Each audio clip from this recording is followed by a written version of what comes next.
With a major selection of the looks your kiddos love starting at just $4 in the Walmart app, a new school year means a stylish new them. Who knew? Find skater skirts and Crocs that say, I'm casual but cool. Sparkly sneakers that say, it's my classroom, you're just learning in it. And preppy polos that say, I'm the teacher's pet, even if they're mommy's menace at home. Find their favorite styles starting at just $4 in the app. The Walmart you thought you knew is now new. Hey, it's Ryan Reynolds here from Mint Mobile. Now, I was looking for fun ways to tell you that Mint's offer of unlimited premium wireless for $15 a month is back. So I thought it would be fun if we made $15 bills. But it turns out that's very illegal.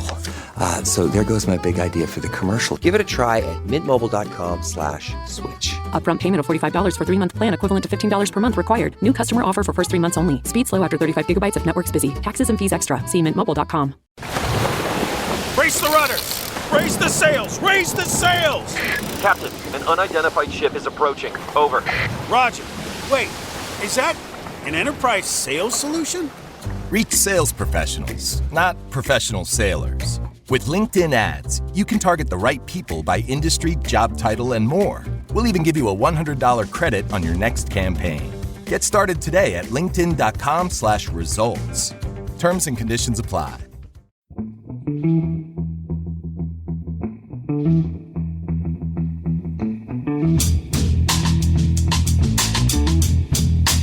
Hello and welcome to The Price of Football, the show that looks at the money behind the beautiful game. With me, Kevin Day, Liverpool University's Kieran Maguire.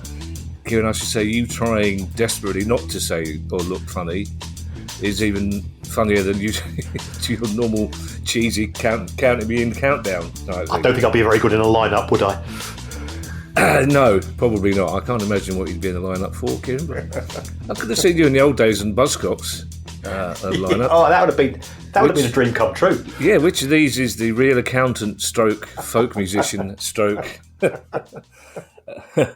darkness impersonator? We're a bit giddy, Kieran, so we've been talking to each other a lot in the last day or so. We have an interview pod today, Kieran, but it's double your money. It's also double your length.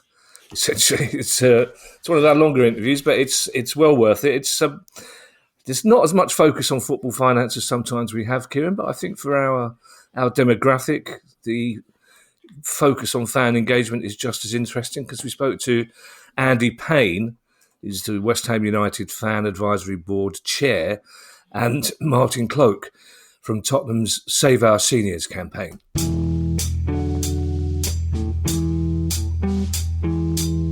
Andy, Martin, thank you so much for joining us this morning. Thank you. I'm going to talk, Martin, if you don't mind, I'm going to talk to Andy a little bit first, but by all means, feel free, put your hand up. We'll have a conversation. These things never go according to plan. Our listeners may not be surprised to hear. Before we talk about the whole fan advisory board thing, Andy, as well as other issues, just remind us who you are and also a little bit about your work with Hammers United. My name's Andy Payne. I am the Joint Secretary at Hammers United. Hammers United are the biggest independent West Ham supporter group. We've got in excess of 20,000 members.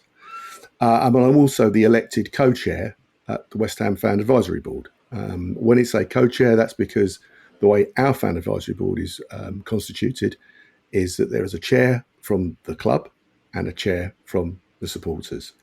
And I'm blessed in that we've got a very good co-chair at West Ham, our fan supporter liaison officer, who I'll come on to because it's a key role and something that when I think I spoke to you last time hadn't quite sort of dawned on us all how key this role was. I'm going to talk in detail about the terms of the West Ham Advisory Board, because I was surprised to learn that each advisory board have got slightly different constitutional setup. But before we do that and talk more about the whole issue, I want to read you a quote, Andy, and it's from you, Andy. Right? And I want to read you this quote to set up a discussion. You said, "I believe we have a story to tell which could shine a pathway to a far more constructive relationship between all football fans and all owners. Discuss." I'd stand by that. I would say that in the sort of 9 months or 10 months since we last spoke, we as supporters at West Ham have made progress with our club on a number of different levels. And one of the things that I remind my colleagues a lot about is to talk about, well, what is the club? It's actually a bunch of individuals. Sometimes they come together with a sort of common belief and policy. Sometimes they don't. And I think they think of the fans and the supporters as just a sort of amorphous bunch of people that have got, one hive mind. And that's not the case at all. So I do think that it's always going to be frustrating. I mean, it's probably like a politician's life in that you have to, well, you don't have to, but our approach is that we've got to be in the room, got to be in the tent, got to negotiate. But also we've got to be aware that we can be outside of that room and outside of that tent, and we can protest and have activism. And I'm pleased that at West Ham, we've been able to do both of those without double dealing. We've not done it on the quiet. We've been very open about it. I spoke to the club, said this is what we're going to be doing, just so you understand. I'll and my colleagues in the FAB will always try and be respectful, always try and be truthful. Well, we don't try and be truthful. We are truthful. That puts us, I won't say any more about that. We are truthful. But we can't be scared to be on the picket lines, as we did last season, home and away, pretty much everywhere. And I think that gives us a bit of a strength with the club. And I think it gives us a strength with the fellow sort of supporters as well. But we will always, there will always be elements of our supporter base who say, why aren't you doing this? You could do more. Why don't you, where's the Molotov cocktails? It's like, whoa. This is not war. This is our love of football. We're all volunteers. And I think anybody who does this role or roles will find quite quickly that unless you get properly involved, the clubs will try and run you left, right and centre all over the place. And one of our many things to be proud about is that we don't get run all over the place. We're sensible, I would think intelligent, reasonable people. We've all got our lives to lead and our families. It's not our jobs. I mean, there's a perception that we're sort of somehow hanging around trying to do stuff. But anyone who works with me in my professional career knows you've got to get up early and you've got to stay late if you want to stay with me. And our team at the West Ham FAB are excellent.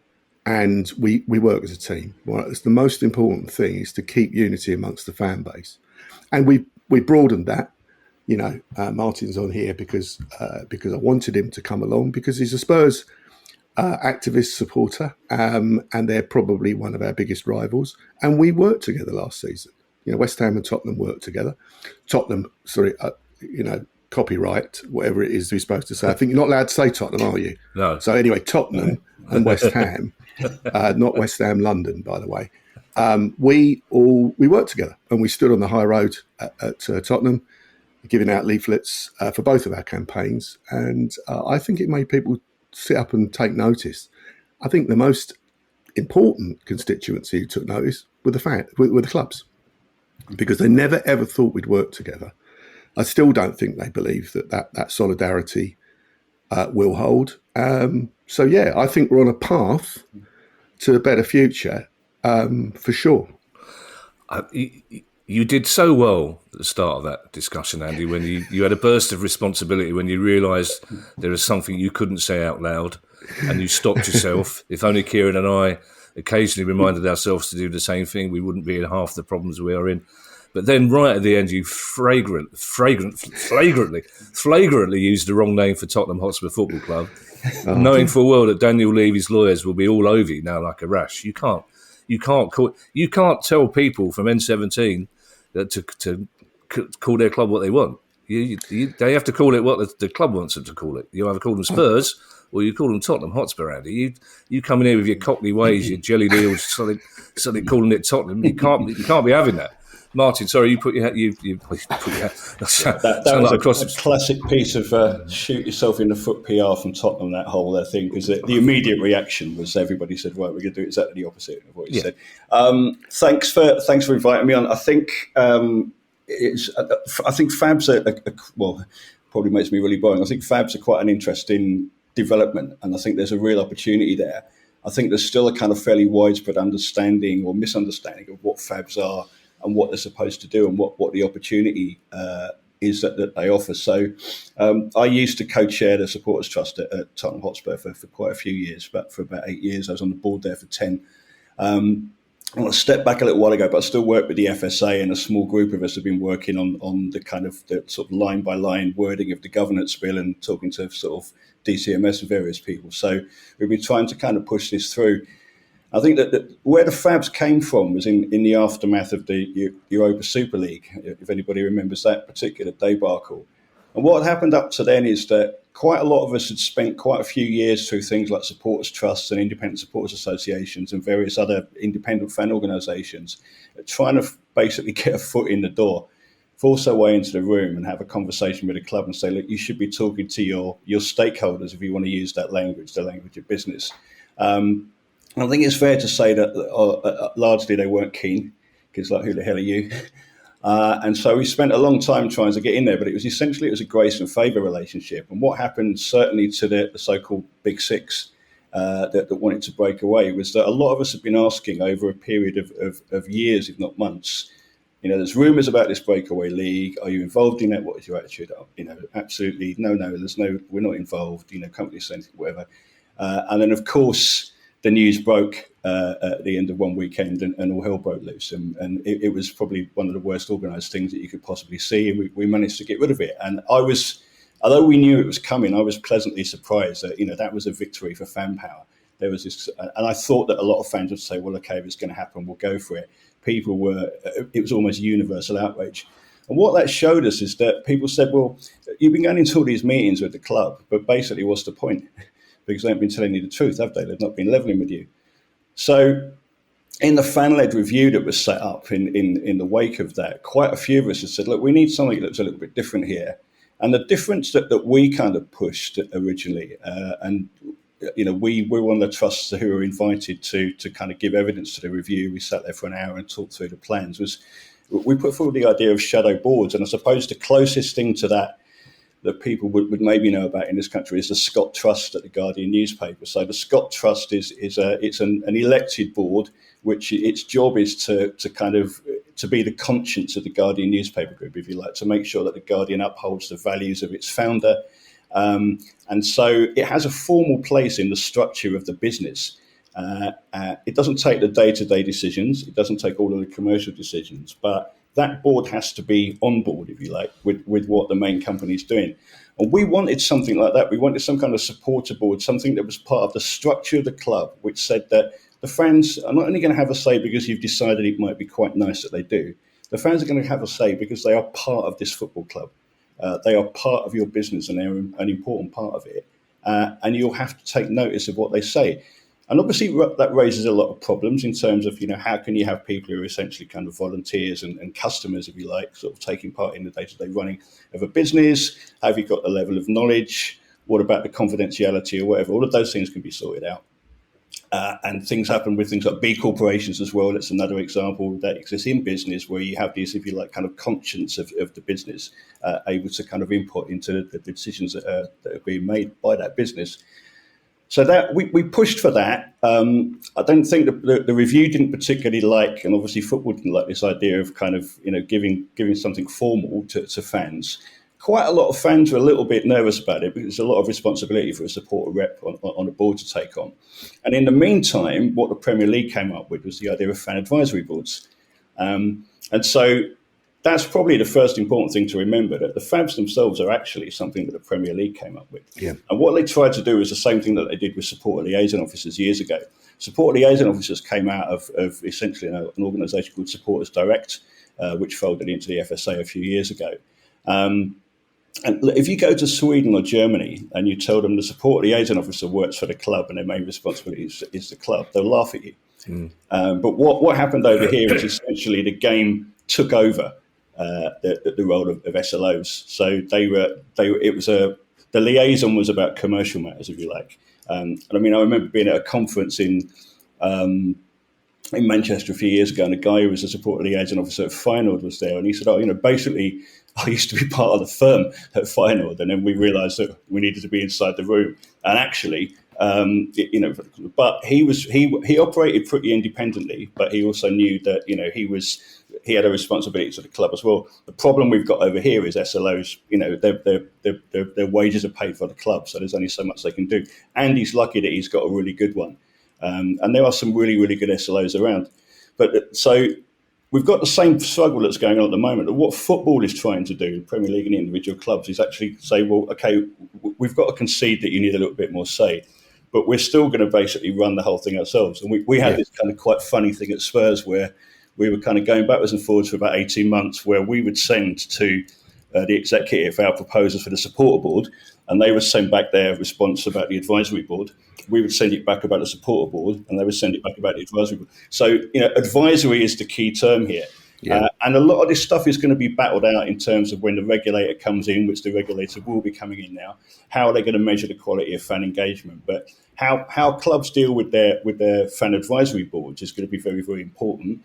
They're not independent organisations, and they're not supposed to be. And that's why, again, Andy's got a really good setup where they've got an active fan advisory board, which is backed by a number of independent fan organisations. So in some respects, they can do things that the fan advisory board can't do, and vice versa. And I think that kind of check and balance relationship is really important as well. So sorry, that was a bit of a monologue, but it's just that's kind of where FABS came from, and the opportunity they present is different to what we've had before, or it can be different to what we've had before.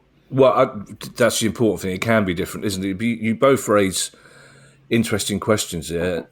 Not least, I'm now wondering whether the Daily Mail has got a kind of Jiminy Cricket advisory conscience board sitting on their shoulders saying, don't print that. I'm guessing not. You've raised, as it happens, most of the questions you raised are ones I'm going to ask you anyway. And I suspect, Andy and Martin, you would have heard these before. But I'm interested, Andy, in this idea that you helped negotiate the terms of the West Ham Advisory Board. Does that imply then that each club's FAB has a different remit, a different setup, a different constitution? Yes, it does. And I think therein lies a potential strength and a definite weakness. So the Premier League, and, both Kevin and Kieran remind us all that the Premier League is actually the clubs. Right? It's not some kind of different organisation. Yeah. The Premier League are keen to give their clubs some room, some discretion in how they set up their fan advisory boards. That all sounds great, light touch, and very sort of liberal. But where we all need to get to is, and this is the journey without sounding too X Factor about it, we've kind of got to get to a point where best practice is filtered through, and the Premier League, if it is going to be the Premier League, or the regulator, says, thank you very much for all of this latitude. What we're going to do is insist on A, B, C, D, all the way to Z, okay? Because that's what best practice is, okay? It's distilling all of this stuff. So at the moment, we're at the foothills in terms of where this goes. It is frustrating, certainly for myself, that the Premier League do not take more of a prescriptive approach. And what we have got is different levels of effectiveness and engagement amongst the various FABs. Martin and I pride ourselves in being able to talk to all of the other FABs, and relationships are good, okay? Yeah. And they're building all the time. So, it would be good if the Premier League said, no, actually what we want is this, but it would be better for the regulator to say, okay, let's have an overview. You've all been doing this for a couple of years. Let's shake it down. Let's have some, not guidance, let's have some actual directives here. Whether we get to that is another story. But we are at West Ham. We did negotiate because we had a previous independent supports committee, which was to do fan engagement. As a result, a direct result of the protests at the Burnley game 6 or 7 years back. Because we did that, we negotiated the terms, and I can remember having quite a lot of frustrating evenings and early mornings, pointing out to West Ham that this wasn't the Premier League rules, it's guidance. And therefore, if it's guidance, be guided, but don't be mandated. So we did negotiate that, and I think we got pretty decent terms. And fair play. We called the FSA in the Football Supporters Association because we needed to, because West Ham were basically at that time just trying to sort of steamroll it all through, and we weren't having that. Now with the regulator, as that starts to become legal and established, I think what we will see is that fan advisory boards will have a bit of leverage, actually. And you've seen a bit of this at Manchester City. I have very good friends at Man City. They asked for some advice, and all I can say is one of the words I said was disengage. But the clubs have to have a fan advisory board under the Premier League's kind of guidance, and that might become stronger. But I think what Manchester City achieved last season was pretty epic, actually, and kind of went under the radar, because they basically, in the end, it was like just getting nowhere at the club. Club not talking to them about anything, just announcing stuff randomly, probably in the DNA of the owners of that club, actually. And, bottom line was that City's FAB just said, well, there's no point to this. There's no sense in it. And I think eventually the club came to the table, and Manchester City supporters got more than what they thought they were going to get, because the City Matters is what it's called, their fan advisory board, stood up for itself, and they stood together and fair play. And I think that's not a threat, okay? That's just a reality, that it's supposed to be fan engagement. If the club doesn't engage with fans properly and decently and consistently in a positive way, then the fans will have to make their decision. And I think that's healthy. But you've got to build trust. And I will say that there's no point in being, you can't be Arthur Scargill every day of the week on this stuff, because we won't get anywhere.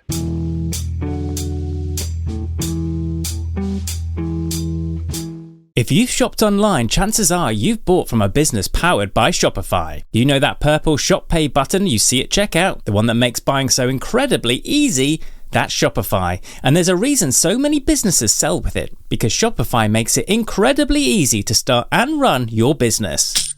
Shopify is the commerce platform behind 10% of all e-commerce in the US.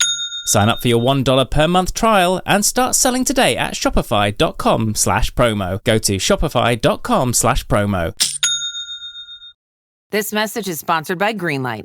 With school out, summer is the perfect time to teach our kids real-world money skills they'll use forever. Greenlight is a debit card and the #1 family finance and safety app used by millions of families, helping kids learn how to save, invest, and spend wisely. Parents can send their kids money and track their spending and saving, while kids build money confidence and skills in fun ways. Start your risk-free Greenlight trial today at greenlight.com/Spotify. That's greenlight.com/Spotify.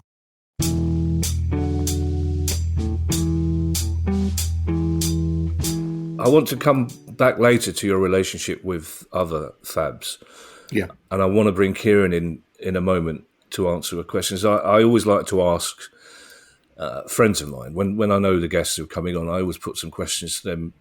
And over this weekend, the Palace fans were only too happy to take part in WhatsApp discussions that didn't involve either UEFA or Mr. Marinakis. But there are two questions that came up in particular. And the first one is, and this would apply to any FAB, so either of you can answer this. Do fans approach you with issues they want to put on the agenda? Do you approach the fans with issues? Or is it the club that sets the agenda every time? Right. The answer to that is option 1, yes. Option 2, yes. Option 3, possibly. So, detail-wise, any FAB worth its salt has to be able to be outward-facing. It's not just broadcasting. We should be in the business of asking fans, taking soundings. We're in the middle of just building a kind of platform for that for West Ham fans outside of the FAB, so that ultimately the supporters reps on the FAB at West Ham will will be guided by those supporters on the outside who have got opinions. So both ways there. The club also have obviously got the right and should have to bring and put things on the agenda. And it's in an interesting dynamic.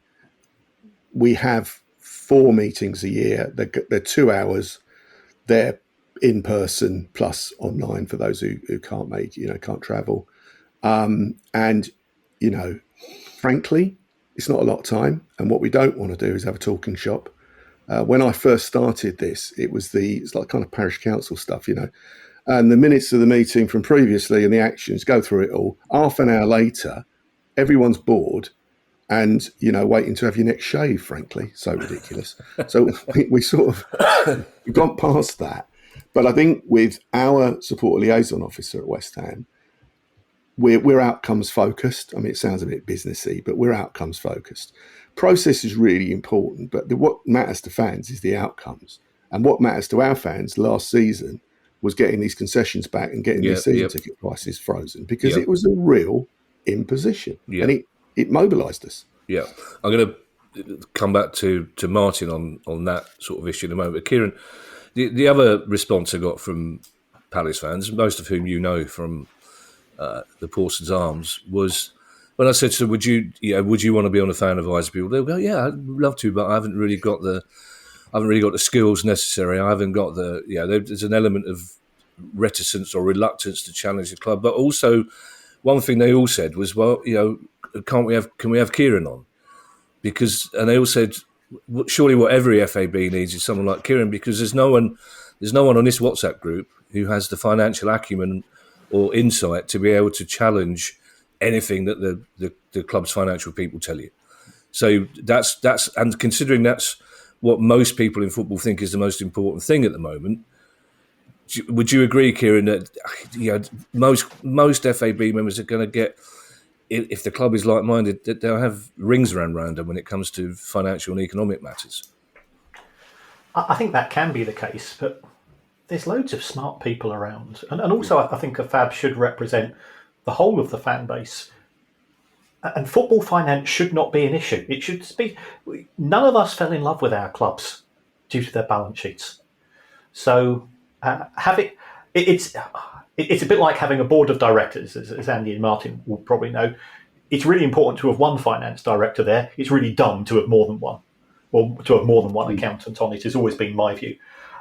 So having somebody who's, even if they don't have to be having it from a finance background per se, a business background, and is therefore able to identify the white smoke from the non-white smoke in terms of what's coming out of the club's voice, is there. I'd also say to all FABs, Andy said, we are now setting aside sort of the pantomime rivalries that we have, and those are pantomime rivalries, and we all know that they are. You look at the success of German fan base in getting decisions moved and changed. It's because they act in the greater good. We saw that act of the greater good come together from fans of Chelsea and Manchester United and Liverpool, Manchester City and Arsenal and Spurs during Super League, when all of those clubs would have benefited. I think we've simply got to do that more often. And there is a sort of a divide and conquer ethos from some parties. And you've got to be able to see beyond that, in my view. I've got 2 more questions for Andy, Martin, if you don't mind, and I'll bring you in and focus more on the Save Our Seniors campaign. The first question, Andy, I've spoken to other FABs, in particular Palace one, obviously. I know people involved in it.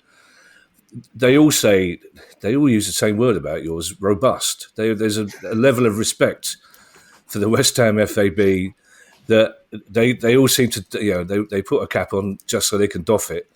But even they seem to imply that you go further in your, not criticism necessarily of the club in your meetings, but you hold the club more to account than perhaps other FABs do. But is there a limit to how robust you can be in terms of, not just in terms of politeness, but are there subjects that would be off the table, for example, that the club simply wouldn't refuse to engage with? Or do you think that you can challenge the club about any aspect of the club's policies?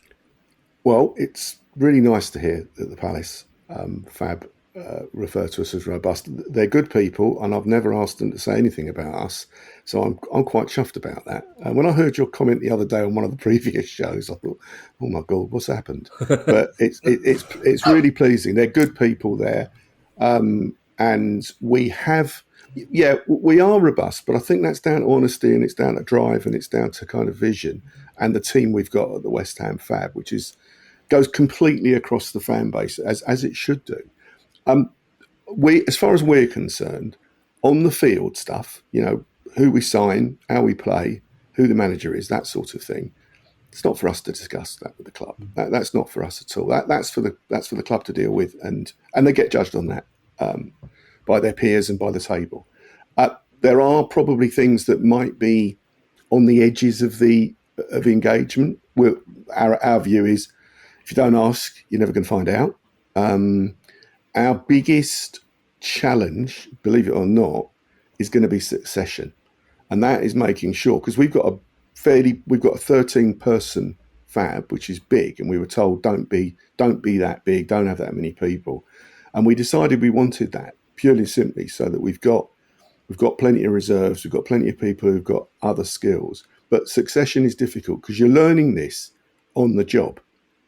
I've got a career in business, in video games and esports, and negotiations. One of the things I try to do, but you always want to try and get a win-win. And if you don't get win-win, you're going to fall out eventually and be ineffective. And I think that's so robust honesty, holding the club to account, but also holding ourselves to account.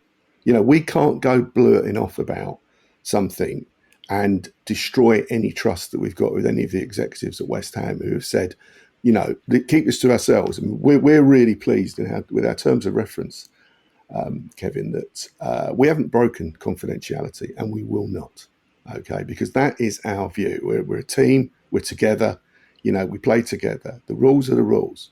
If the club want to break rules, that's up to them, and we'll probably call them out on that. But we will not do that.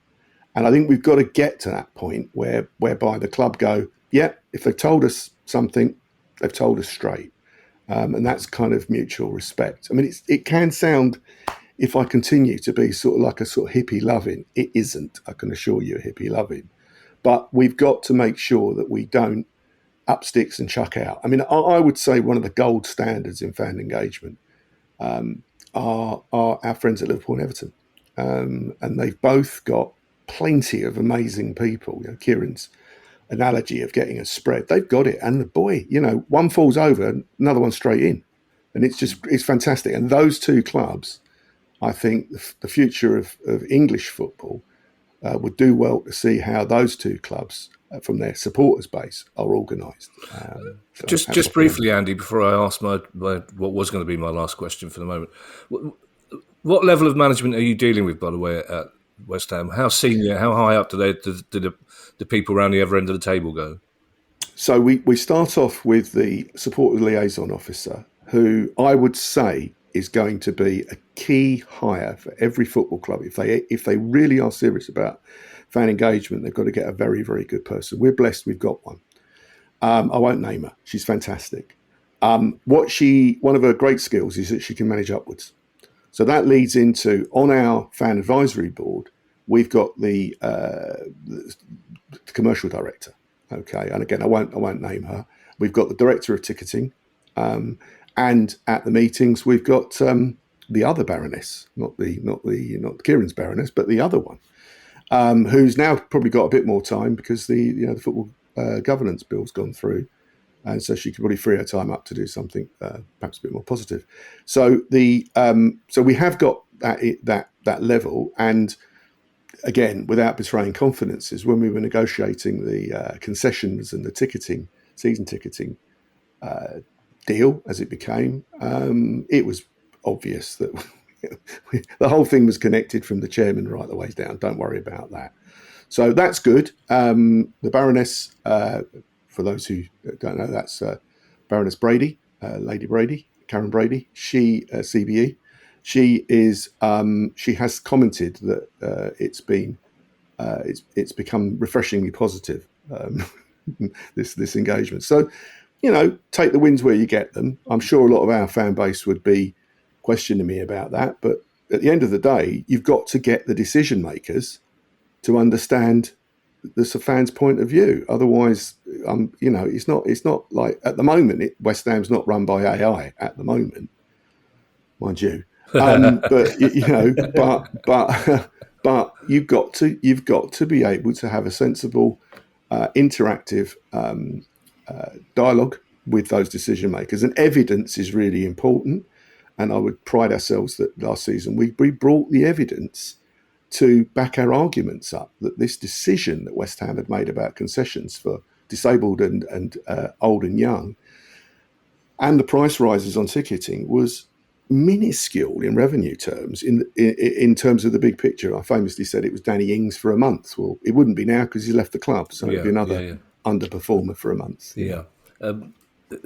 Kieran and I took part in a seminar last Wednesday before the England-Netherlands game about women's football, and it's one of the happiest moments of my life afterwards to see Kieran in a kind of nobility club sandwich, because he was sat watching the game between two dames, and the Baroness was at the end of the two dames. Talking of hippie lovings, Andy, it's my final question before I bring Martin in, and thank you for your patience. The more astute of our listeners are very aware that we tend to ask people on for interviews that we agree with. We very rarely, we have asked Simon Jordan, but he said no, but we very rarely get people on that we don't agree with. But I'm also very aware that I don't want those interviews to be, aren't you great, aren't we great, let's all change football together. So what do you say to those fans, Andy? And you know yourself, there are plenty of them.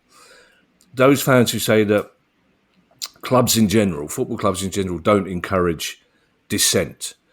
And what the FAB does is simply use you as a tool to sort of dilute that dissent and say, look, we're dealing with the fans, you don't need to do anything else. Is there anything in that argument? I think there's a lot in that argument, frankly. I could well be one of those people in a different life that would be making that argument. So I think, as you've always said, it's not a cynical show, and I'm not a cynic. But you've got to deal with people as they are, not as you want them to be. And most, if not all of my mates who are West Ham, they care about what goes on the pitch. They care about the results. I've had a lot of my mates going, they'll tune out within 20 seconds once I start getting on my sort of pub rant about it, because it's like, who are we signing? So I think we are going to be a target for some parts of the fan base, and we've just got to stand up. However, when you get to the senior old firm at West Ham, one tap me on the shoulder at Everton away and just say, I want to shake your hand, and then another, both well known, these two, come up and say, well done, son, thank you very much on behalf of all of us lot. You know what? That's quite nice. And I think we can never, ever rest on laurels, because at the end of the day, they're probably going to be, it's probably holly. It's full of prickles there. And we when in hell, keep moving. And that's our attitude at the Fan Advisory Board. And there's something blown up at the weekend with West Ham, and we got to deal with it. And, people are banging on the doors saying, what are you going to do? What are you going to do? The answer is, we're working it out. And, it's going to take... We spent yesterday, the FAB, on a Zoom call. Not yesterday, spent an hour on a Zoom call, figuring out what we could do. No one wanted to do that on their weekend. Boiling hot day. I was down at the coast, and it's like, right, we've got to get on Zoom, got to figure it all out. What can we do? This is all because nothing to do with what we've done, to do what other people have done. And as a result, we've got to take action. So, I've got sympathy with politicians, frankly, because they're dealing with stuff as it comes up. And we're in a kind of teeny-weeny political role, really. We got our victory last season, but it's a skirmish or a battle in a war, frankly. So we're not under any any misapprehensions here that it's always going to be a struggle dealing with football clubs because of this crazy relationship where we don't choose. A lot of us, some football fans do choose, but most of us don't. And it's not a victim card. People say, "Oh, stop being a victim, Andy." Well, following West Ham is a life sentence. That's it, right? Right from the start. If it was about winning, none of us would go to football because we don't win much. And I will mention hats off to Palace for winning the FA Cup. It genuinely made me smile a lot and fall in love with the FA Cup again. That was just absolutely brilliant. And hats off to Spurs for winning the Europa League. Well done, you lot. I just love the fact that well done, son. That's the ultimate Cockney accolade, isn't it? That is. You can't get better than well done. If the king was a Cockney, that's how he would knight people. You just go, well done, son. Well done. Well, as a boy, I'll be running around, and these two characters, if they arrived, you felt safe. That's all I'm going to say. There you go. I can picture the two blokes at Palace who are exactly the same thing. Who even now, I mean, they must both be in their late 70s, early 80s. You get a little nod from them. You go, that's right. Big time.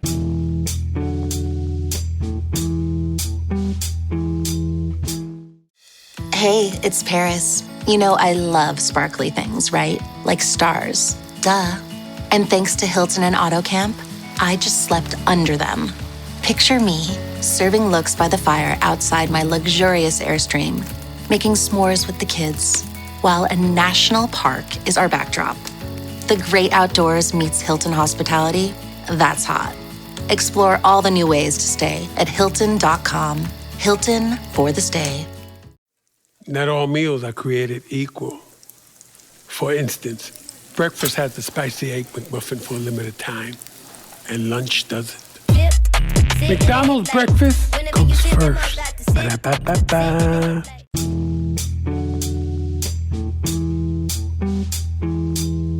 Martin, thank you so much for waiting. We want particularly to talk to you less about the whole FAB thing, although of course it's related, but in particular about the Save Our Seniors campaign at Spurs. But just if we could have just a brief line about who you are first, and then let's talk about the specifics of that campaign. I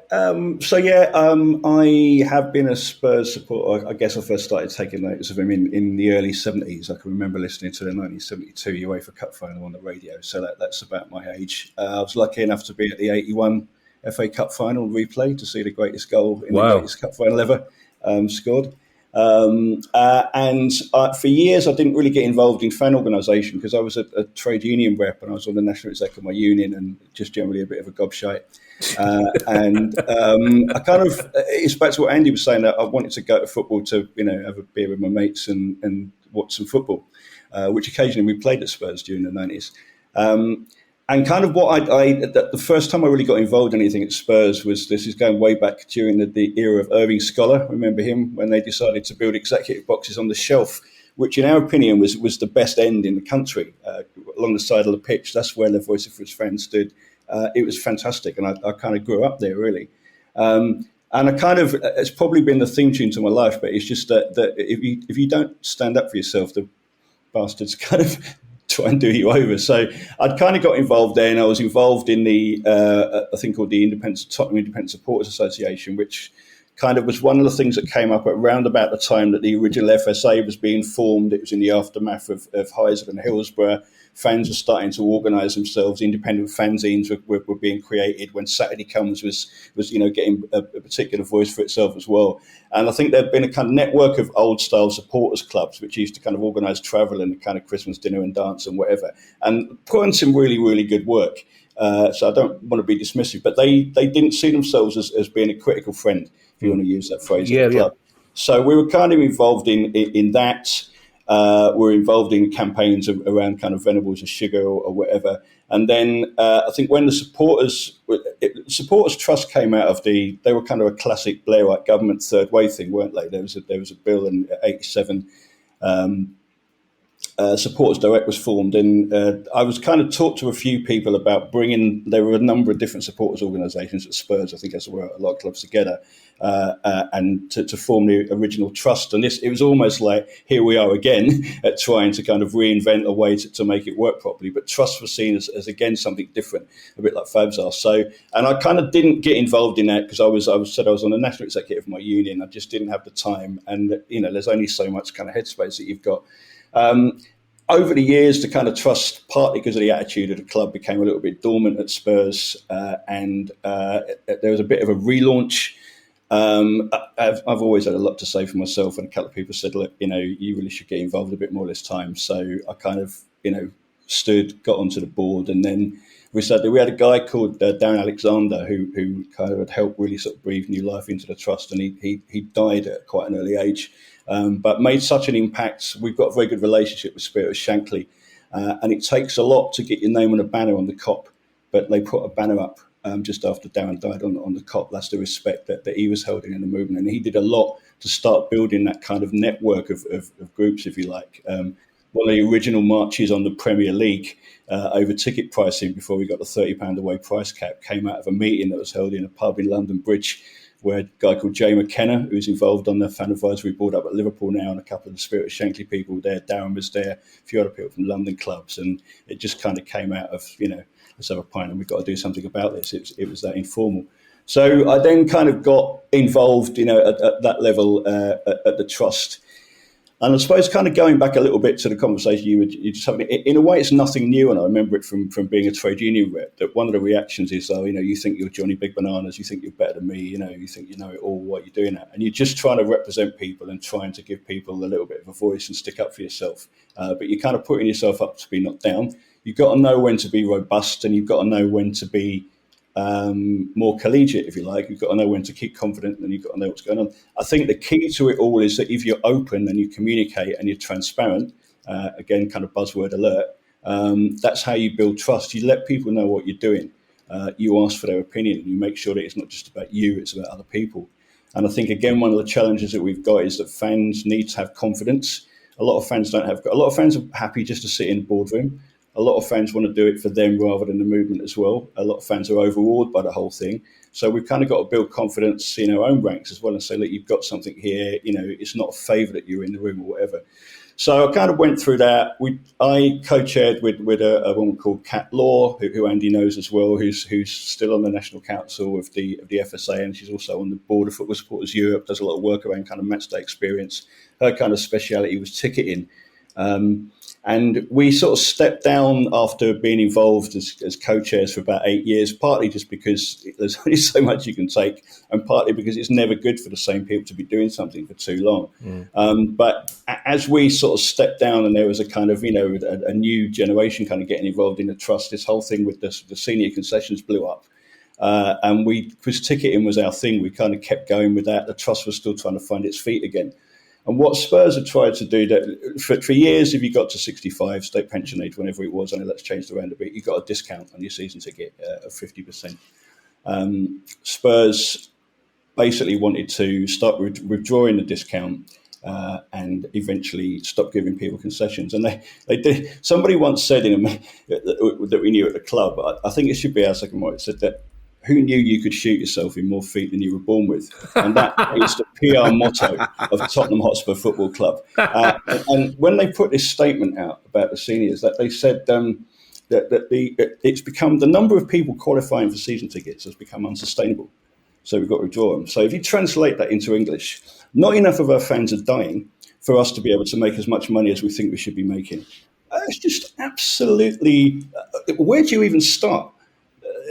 Just from a basic business customer relationship point of view. So we'd had an ongoing row with the club for years that concessions were only available in certain areas of the ground. And so when we moved from the old White Hart Lane Stadium to our shiny new stadium that we've got at the moment, which is great. I really like the place, and I expected not to, but I really like it. People were told that if they moved with their friends to a particular part of the stadium, then they would be able to stick with them. They're now being told, because the concession doesn't go with the person that goes with a seat, well, you're now 65, so you've got to move away from those people you've stood with for years, from your kids, from your family, if that's who you go with, and you've got to go somewhere else, if there are enough tickets available in that part of the ground. So we then say, well, what's the cap on the number? Oh, we can't tell you that because it's commercially confidential. Right, so we got this old commercial confidentiality thing. I think one of the things that they've managed to do with Andy at West Ham is that some things are going to be commercially confidential, but the club has to say, well, why is it, and give some general idea. It can't just be used as a kind of a blanket. This is the thing that we don't want to talk about, so we'll just say it's commercially confidential. So we kind of, at the same time as the announcement of concessions, there was an announcement, this was a couple of years ago, of a 6% rise in season tickets. And because season tickets hadn't gone up for quite a few years, there wasn't a real backlash against that. And a lot of people at Spurs said, well, okay, I can understand it. I didn't, because I would point to the fact that season tickets have gone up 1,000% since 1991 as well. And they should be going down and not up, in my opinion. But that's still a minority view at the moment, but we're working on that. I think, Andy, aren't we? We should come on to that. But people were really, really annoyed about the general principle of withdrawing, because fairness is this big thing, isn't it? It's all very British, isn't it? But it's not fair. People have been promised something, but also why shouldn't people get that discount at that stage? Maybe some, old age pensioners are pretty well off, in which case give them a chance to opt out of it. But there's an assumption, and we had this. I was in a meeting with Daniel Levy once, and he said, "Aren't all old people rich?" And I said, "Well, maybe just the ones that you know, Daniel." And that's it. So we did that. I think the culmination of the campaign, we did a lot of leafleting outside the ground. We started working with West Ham, who had their own issues on concessions as well. And Andy kind of made some contact with a few people. But we got 10,000 people in Tottenham Hotspur Stadium. I think we were playing Luton. We got 10,000 people to turn their backs on the pitch on the 65th minute because we said the club is turning its back on its fans who are over 65. That's the largest piece of direct action that's ever happened inside the Tottenham Hotspur Stadium. And that's kind of pushing on. The club have now kind of partially backed down and said, well, we're not going to withdraw concessions. There are people that have still got them can keep getting those tickets, but we are going to keep reducing them. And they've not been exactly clear about what the level of discount is and about what they're going to do, about how many of these tickets are available. So again, it's like these kind of ticket price surveys you read when you kind of read that, at Crystal Palace, the cheapest ticket is 20 quid. And you think like, when was like, oh yeah, there was that pre-season friendly where they offered a discount in, whatever. And there's one of them available, everybody else is paying about 80 quid. So we've got to a certain stage, and I think they realise it's an issue. I think it's an easy win for the club to solve this in a way that doesn't damage them as a business. And I mean, let's face it, the amount of money we're talking about between not giving, a few thousand people over 65 or 25% or 50% discount for a club with a turnover of Spurs, it's not going to touch the sides, is it? Well, I want to bring Kieran in on that. I do have another big question for you off the back of that, Martin, but I'm aware of time. It's that 20 quid ticket that I get so angry at the National Theatre, for example, who say on all their posters it will say £10 tickets available. There you go. When? Where? To who? It's two £10 tickets. There might be two £10 for tickets available. Apart from that, the cheapest one is 78 quid. So that's a huge difference. But Kieran, just on the... Andy used the word minuscule about some savings that West Ham could make by reducing concessions. We've got a situation here, and if Tottenham were to say, as a business, and I say this through gritted teeth, but if they were to say, look, over the next 15, 20 years, we're going to reduce these concessions, all right? And so if you're 45 now, you think, okay, I'm going to be unlucky in 20 years' time. But to arbitrarily say this is going to happen, for the amount of goodwill the club loses compared to the amount of money they're saving, it just doesn't make sense in any way, shape or form, Kieran, does it? That's right. The difference between finishing 17th and 16th in the Premier League, so let's take a look at Spurs, for example, is £3.5 million. Now, that's more than the additional revenue that they're going to generate from a decision which has been imposed, effectively, by a tin-eared board of directors who just see a football club these days as being a financial vehicle. And it is counterproductive. If you give people enough time to come to terms with things, then fine. Part of me does acknowledge that it's incongruous that I don't retire until I'm 67. So should I be getting a discount at the age of 65? And I can understand that argument if I'm in full-time employment, but lots of people take early retirement. Lots of people don't earn a lot of money to begin with, and lots of people in their more senior years, they scale down the amount of work that they do. They go from full-time to part-time. And remember, these people are the ones that have invested in Spurs financially and emotionally for 50 years, 60 years, and so on. Sorry, you talk about lots of people, but that's exactly the point. Lots of people have been going to Tottenham, paying money, going to away games, travelling to Europe for 50 years, and they just kind of look forward. This is the tiniest of thank yous from Tottenham to those fans, the tiniest of thank yous. But it also annoys those fans' children, their grandchildren. It annoys fans who jump. But also, Andy, it's not good for the whole FA, because what happens is, of course, as you know, other fans will say, well, where's the FAB? Why aren't you stopping this? Why weren't you telling us about this?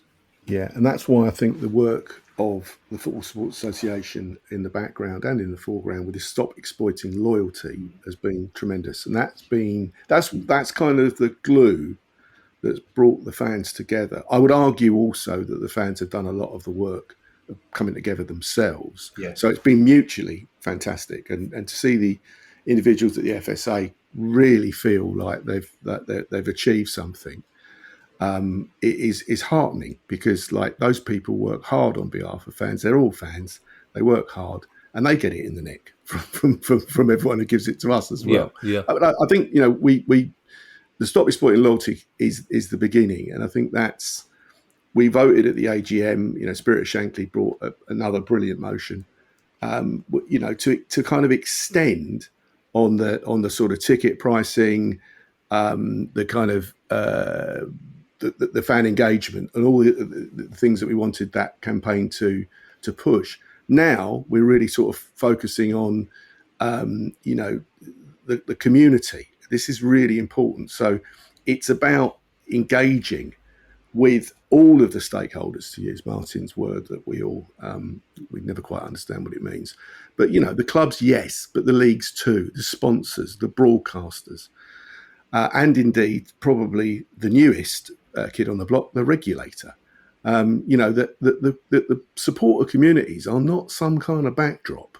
They're the beating heart of football. And we've got to preserve what makes our game different, or what we think makes our game different, and protect the community that makes football special and sort of revered around the world. And when I speak to German friends, they're all saying to me, Andy, when are you lot going to wake up?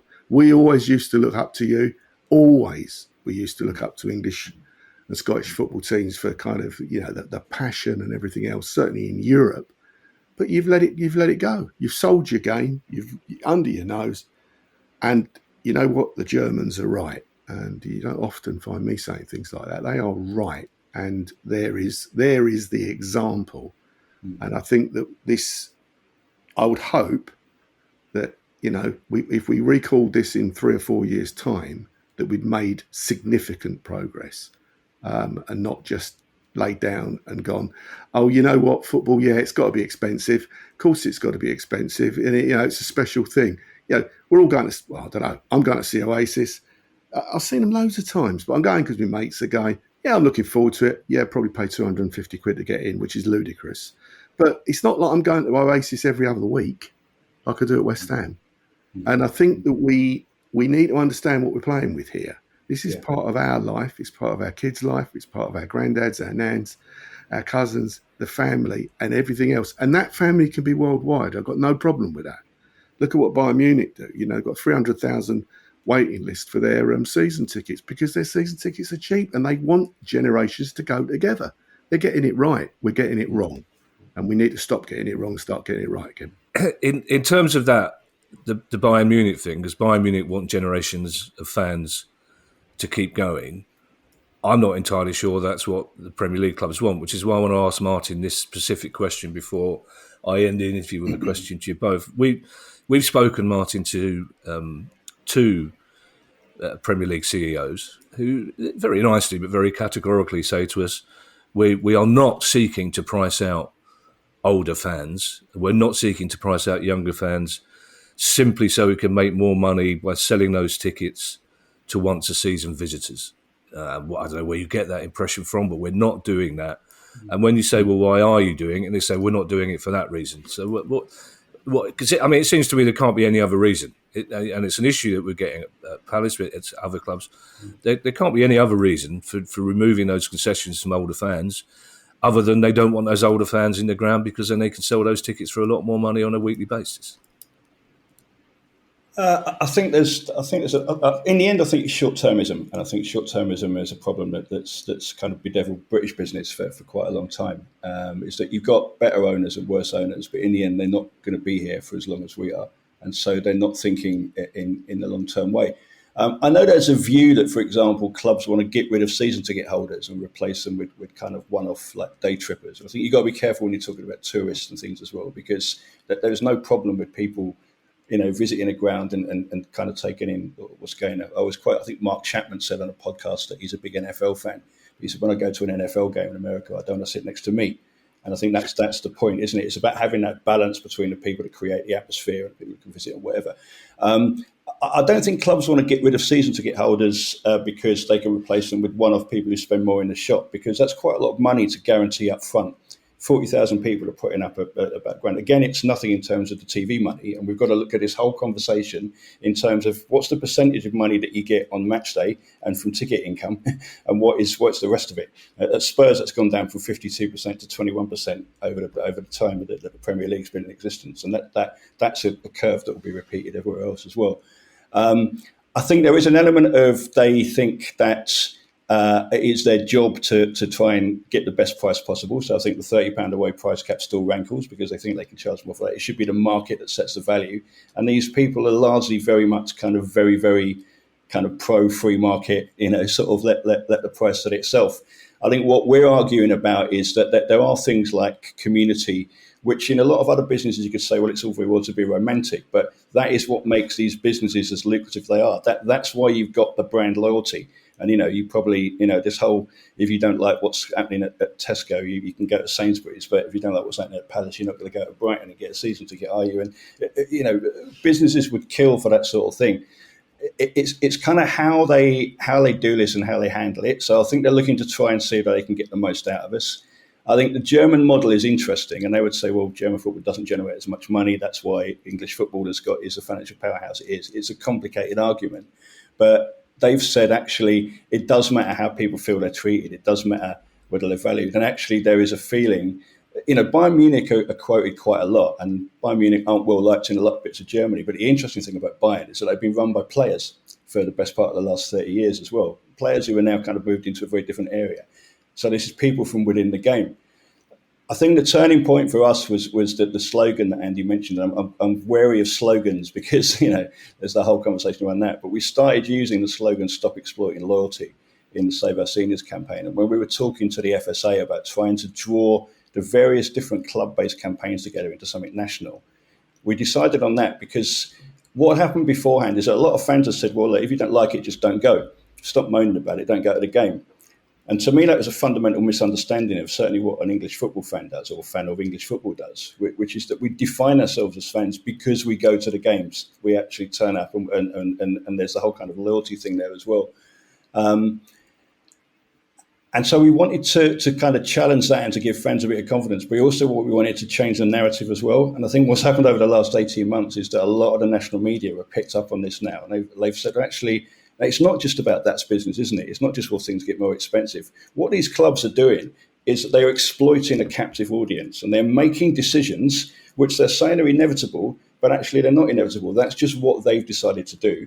And if you want to use the old cliche, another way is possible. And I think what we've started showing is that there is another way possible. The exploitation of loyalty, it doesn't play well, but it doesn't work financially either. Somebody sent us, this is the level that we've got to. We're not talking about signing kind of wingbacks or whether we've got a false nine or anything now. Somebody sent me a link to a guy who's the head of sports business at Harvard over the weekend, and he was quoting Warren Buffett saying that that the thing that defines a business is its attitude to pricing.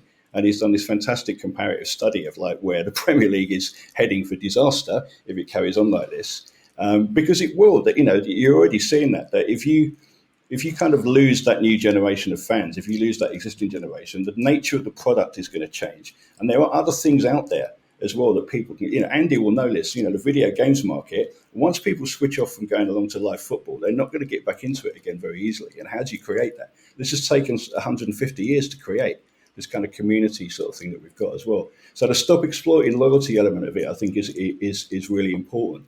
And it's a challenge to the economics that the Premier League and the Premier League club owners have got. It's a very different argument further down the pyramid. And I think, again, we should probably be conscious that there'll be people listening and go, well, what about if I'm a Lincoln City fan? What about, this happened? Yeah. What about further down the pyramid? There is a different argument, and that is something that also needs to be addressed. which is, it's a whole other podcast or series of podcasts, isn't it, as well? So we're talking about a very Premier League specific problem here. That stop going to games argument baffles me. No, I've been going to games for 50 years. I love going. I look forward the whole week. It's not like I work in a factory in the 50s and I've got nothing else to look forward to, but I look forward all week to getting into the Parsons Arms at 11 o'clock on a Saturday morning and go out to Sellers Park. Don't tell the clubs to stop pricing me out of the games. Don't tell me the solution to the problem is for me not to go to the games. I do want to ask one more question. I'm very producer guy. If it was possible, the producer guy would fine us for £10 for every second we went over an hour. He doesn't like it. He gets edgy. I don't know whether there's some kind of overtime thing going on with Zencaster that he has to pay extra. He's got this magic figure in his head. But so as briefly as possible, and Martin, I'll ask you first, then come back to Andy. The FAB thing is a great development for English football, I think. I mean, it's a really important step forward. But what can we do now? And even as I said, if you can keep it as brief as possible, I realise that was possibly an optimistic plea. But what can we do now to get even wider? Somebody said to me at a foundation meeting recently, we keep talking about wider fan engagement. We should be talking about deeper fan engagement, not so much wider. But what do we do now to get even wider, deeper fan engagement? I think it's about building confidence. I think it's about people recognising that even if they don't necessarily want to get involved on a day-to-day basis, it's something that they should be interested in. It's something that they should be trying to have whatever input they want to have into there as well. So that helps to kind of build the confidence, if you like, of your reps. And I think recognising, Andy used the word leverage earlier on, that the regulator is going to need to show fairly quickly that it's effective. Because I think most people think, it's probably a good idea, but, what's it done for the water industry, for example, or whatever? So what do regulators do? So the regulator is going to need some early wins. And I think that fan engagement and showing that there is genuine fan engagement is going to be a good early win. What is one of the things that most people identify with in terms of the whole fan engagement thing is ticket pricing, isn't it? Because it applies across the board. Now, when you get into the detail, like it's concessions, it's younger people's concessions, it's general, whatever, let's just have that conversation properly about ticket pricing. I think we've got the ability to do that. If fan advisory boards and independent organisations are confident, if they get that kind of backing from the wider fan base, and if they recognise that the independent regulator is going to need that early win, and they've probably got some leverage by saying, if they don't think the clubs are playing ball, can you help us out here? Right. So that's just people will be laughing at you asking me to be brief. It's a standing joke. So don't ask Martin, and he's going to go on for ages. Anyway, I'll pay the fine, guy. Thank you, Andy. Well, I think Martin has pretty much summed it up. I think confidence is a really important thing. I think we have proved, certainly at West Ham, and I would say amongst the other Premier League friends, we've proved working together, working with a purpose, working with specific aims, being truthful, being honest, being hardworking, going back into it time and time again, and not being scared, and certainly not being put off by the clubs trying to bamboozle us as fans. I think that we can be the wider voice and the deeper voice for our mates, really, our families. And I think that, I don't think it, I know it. So my job is going to be at some stage reasonably soon, because we've got terms of service, to start mentoring a few people to get them to take over. And I'll always be around if they want me, but equally, Martin said it, you can't have the same people turning up year after year. It's got to be a different thing. And if we can build that pyramid of, in 10 years' time, wherever West Ham, wherever they are, whatever the fan advisory board's called, there are 200, 300, 400 of us who've got some experience, then you've built a different sort of firm, and you don't get taken the piss out of by whoever the owners are in 10 years, and it won't be the ones we've got now. Let's just say that.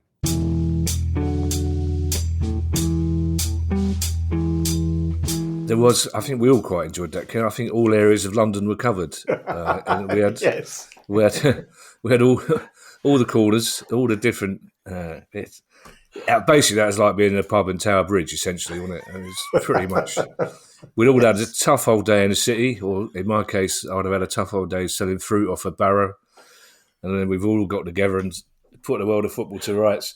I mean, I agree with pretty much everything that Andy and Martin had to say, Kieran. There's two things in particular, though.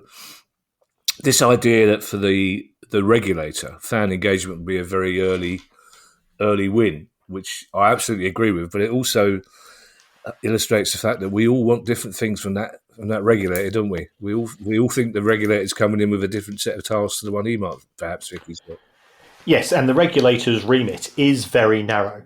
So I think people have to be aware of that. It's not going to be a cure-all for football's problems. The aim is to turn the dial down a notch or two.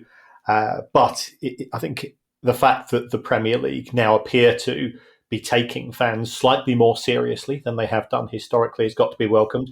And that's down to the professionalism of people like Andy, who have shown that they can put together a constructive argument that ultimately it's in everybody's best interests for fans to be engaged in a constructive manner, because that leads to better atmospheres, that leads to greater interest from sponsors and broadcasters, and the football clubs benefit off the back of that as well. So, yes, I think that both guys were absolutely fantastic. And for those people that have been investing in football for decades, in terms of not just financial, but also the emotional side of the game, especially when the game was so unpopular. You and I remember the days when the equivalent of Premier League grounds were quarter empty, some of them half empty, and that has changed. And the Premier League deserves credit for that, but so do all of the other people who stuck around and kept in the game because it was so much of a part of us. And those people shouldn't be forgotten. Also, I think, Kieran, the anger over the Super League focused the Premier League's attention somewhat on the fact that they need to take fans more seriously, because out of almost nowhere, you had hundreds of thousands of intelligent, passionate football fans taken to the streets to, for the most part, peacefully make their case. And I think the Premier League realised that if the fans wanted to, they could have stopped quite a few games if they had to, which is not a good look for the Premier League. So obviously it's in the Premier League's best interest to engage with the fans on a regular basis like this. But again, I can't stress this enough, Kieran. Andy Payne talked about their victory over West Ham, if you like, if you want to put it like that, in terms of concessions. Martin Cloake was talking about the Save Our Seniors campaign at Tottenham. You look at Man United and disabled car parking spaces, the amount of money that Premier League clubs are making out of picking these stupid battles is ridiculous. I mean, really, you taught me the phrase tin ear, and barely a week goes by without another tin ear Premier League club trying to make a tiny saving at the cost of upsetting a massive part of their fan base. That's right. I think in the club boardrooms, they will call it marginal gains. I'd call it nickel and diming, in the sense that trying to screw every single penny out of every single fan as often as they can, because we do have this lifelong association to the clubs, will come back to bite them. We've now seen a very significant proportion of football fans decide that they're not happy with the relationship in terms of broadcasters. You look at the number of people that I know that will be buying hooky shirts this year simply because the prices have accelerated beyond inflation on such a regular basis that perhaps they wouldn't mind paying £45 or £50, but if it's going to cost you 150 quid plus to buy a match-ready shirt for the elite clubs, and you can buy something similar elsewhere, you can't condone it, but you can understand it. And that mentality of the clubs is running out of goodwill. And when you run it, and when the goodwill runs out totally, you got a problem. The trouble is, Kieran, on a final note, Martin Cloake said, the ultimate sanction is people say stop going to the game. But if I stop going to the game, the club are going to go, "Oh, thank you very much. We'll have your season ticket back. We'll make a load of money out of that." So it really is cutting off your own nose to spite your face, isn't it? It is. So keep going to the games. I've been advising fan groups from one or two clubs, and it wouldn't be appropriate to name them, that if they have got a genuine grievance, non-violent, direct action is the way to do it. That way you'll get the media on your side. That way you'll get public opinion on your side. Make it funny. Make it noticeable. So, the Manchester City fans all refusing to go in for the first 6 minutes, or the Liverpool fans protesting they're going to walk out to Spirit of Shankly and guys like that are absolutely brilliant. And it's going to hurt them more than anybody else, but they can see the bigger picture. And there's nothing more embarrassing for a broadcaster if you've got the Cop or the Stretford End or the Shed turning their back simultaneously on what's taking place on the pitch. Because that's fans using their brains, using their ability to show that fans are an important part of the game. And we use this word stakeholder on quite a few occasions, but without that particular stakeholder, professional football doesn't exist. Yeah, well, here's a plan, Kieran. Maybe you and I could start up some kind of consultancy for suggesting funny, non-violent direct action to football clubs. We can finally make some money out of this whole shebang. I can't name the club, but I did suggest to the fans of one club who don't seem very happy with their owner that after 5 minutes or after an agreed time, that everybody starts lobbing plastic owls onto the pitch. I wonder which club that could be. That's state secrets. I'm trying to think of some clubs that might play near Barnes or at twilight. Are there any football clubs that only play at twilight? Don't forget, you can now join our Price of Football Club, where you'll get ad-free listening, bonus episodes, and more. I just hope, Kieran, just as an afterthought, that when the UEFA anthem is eventually played at Selhurst Park, that the protest is both light-hearted and fun, but I suspect it won't be. I suspect it's not, yes. All you have to do to get those ad-free listening, bonus episodes and more is go to priceoffootball.com and click on Join the Club to sign up today. If you've got a question you'd like answered on our regular Tuesday questions pod, email us at questions@priceoffootball.com. Don't forget you can follow us on X and find us on YouTube. And if you want to buy our book and some T-shirts, you go to that very same address, priceoffootball.com. We'll be back on Tuesday with the questions pod. Yes, it's Friday, isn't it, today? Yeah. Yes. Except for those people it could be any day of the week for those people in the club. We haven't thought this through. Bye, everybody. Bye. The Price of Football.